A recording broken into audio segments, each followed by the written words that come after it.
নমস্কার। লোকে আমায় ভালোই বলে, দিব্যি চলন সই। দোষের মধ্যে একটু নাকি মিথ্যে কথা কই। ঘাটশিলাতে যাবার পথে ট্রেন ছুটেছে যখন, মায়ের কাছে বাবার কাছে করছি বকম বকম। হঠাৎ দেখি মাঠের মধ্যে চলন্ত সব গাছে এক এক রকম ভঙ্গি ফোটে, এক এক রকম নাচে। ও মা দেখো, নৃত্যনাট্য।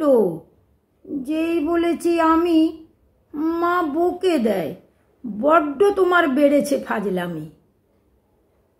চিড়িয়াখানার নাম জানো তো? আমার সেজো মেশো। আদর করে দেখিয়েছিলেন পশুরাজের কেশর। কদিন পরে চুন খোসানো দেওয়াল জুড়ে এ কি, ঠিক অবিকল সেই রকমই মূর্তি যেন দেখি।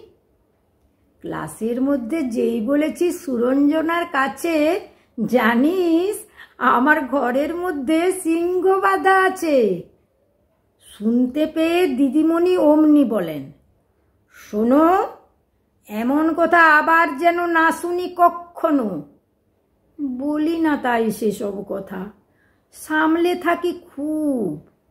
কিন্তু সেদিন হয়েছে কি, এমনই বেয়াকুব।